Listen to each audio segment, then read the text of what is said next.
Transformers reviews, tech and the news, whatever else I use as a muse. Hit subscribe, I appreciate the views. Influences interest on YouTube. What's going on, people? This is Influence, and welcome back to another Throwback Thursday.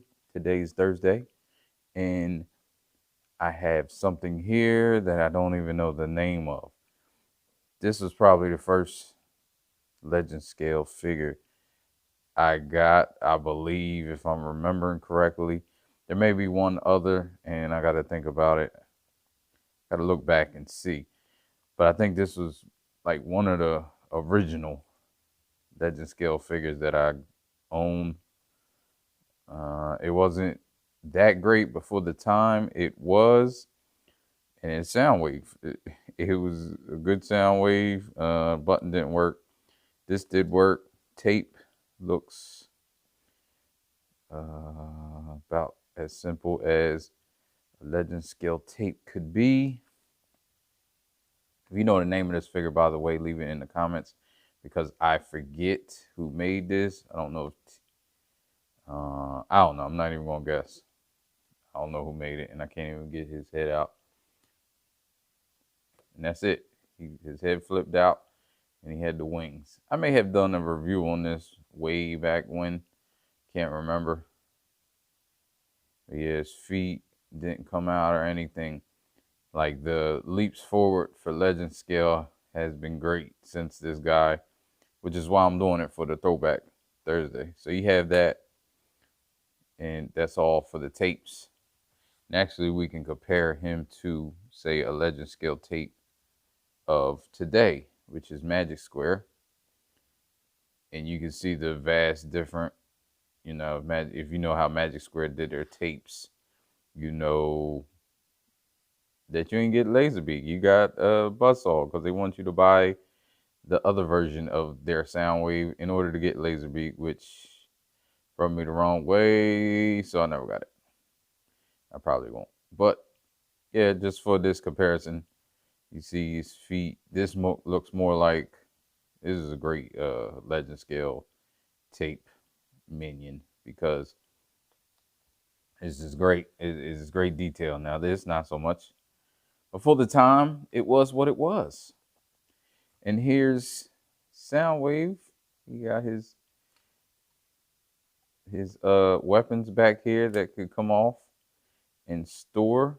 I'm not sure. Yeah, I think this came off and switched around in order to become his gun. So you had that. And then you had this.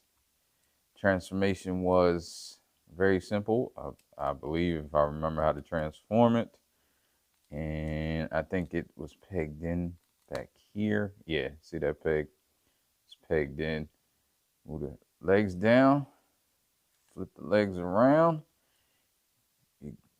Good. Same thing over here. Move the leg down. Flip the legs around. Had these little notches that would help get the feet down. And basically, that's it. It was still tight, super tight. Then you flip the arms around and bend the fist down. Flip the head up, spin the head around, and there you go. You have your legend scale Soundwave, which it was kind of weird because he feels like his knees didn't move. He had the little bend in the knee, but this was similar to G1 style. He had some arm movement. He had his little elbow. Hands were fixed, and head. I think the head sculpt was pretty great. Took some liberties, but I think they got it correct for the most part. Then he could hold his weapons. The shoulder cannon went up here. It could only go on the side because they had the little tab on that side. And that's not too great. It's just, I think, from sticking it on there too many times, maybe. Then you put this over here. He has his weapons. His feet didn't do anything but go up and down. His legs didn't do much. He did have the hurdles and the splits, I believe, going on. Move that out the way. That was it with the knee. He had the knee, but it was limited. Everything was limited on this guy because it was just what it was. Just what it was. Then you had this guy. You could kind of stick up here like this and have him pretend, because that's all you could do. Now he's backwards and I can't. Now his head went in. Okay. No, it's upside down. You see the detail. So yeah, you could do that and maybe pretend that he was on his shoulder. He was a little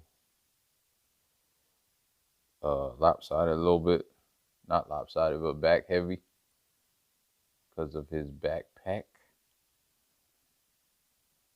So, and he had no heel spurs. At least I don't think, no. And see, Laserbeak done fell off. So comparing this to this, similar in heights, but vastly different in aesthetics and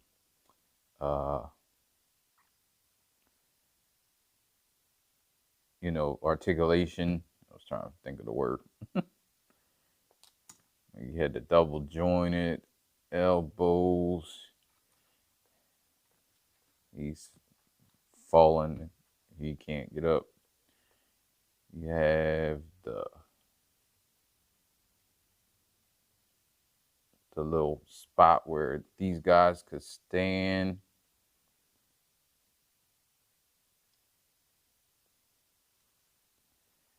So yeah, it's just a vast improvement over the Throwback. And this may have been a KO of something. I'm not sure, to tell you the truth. But I just know it started my journey into legend scale. Because I thought it was pretty cool at the time. Then this came and it just blows it out the water. But yeah, you can't even see. Okay, he's just gonna stay off.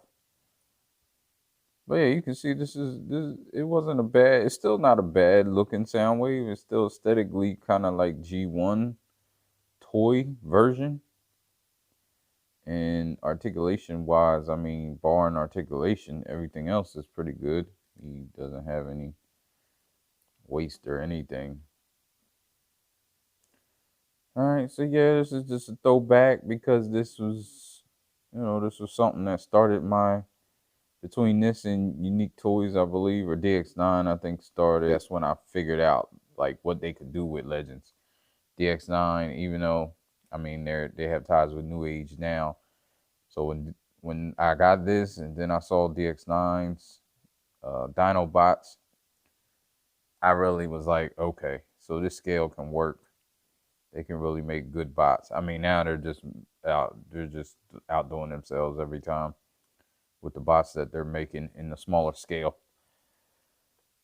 But this has been a Throwback Thursday, a quick video of a kind of beloved figure, not on display any longer, unfortunately. All right, so I will get up with you in the next video, and hopefully I have Demolisher next week, which is Mastermade's what's it called? Devastator.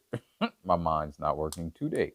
So yeah, hopefully that'll be in and I can get a few videos done on that. There's a lot going on with that. But I will catch you in the next one, and I'm out.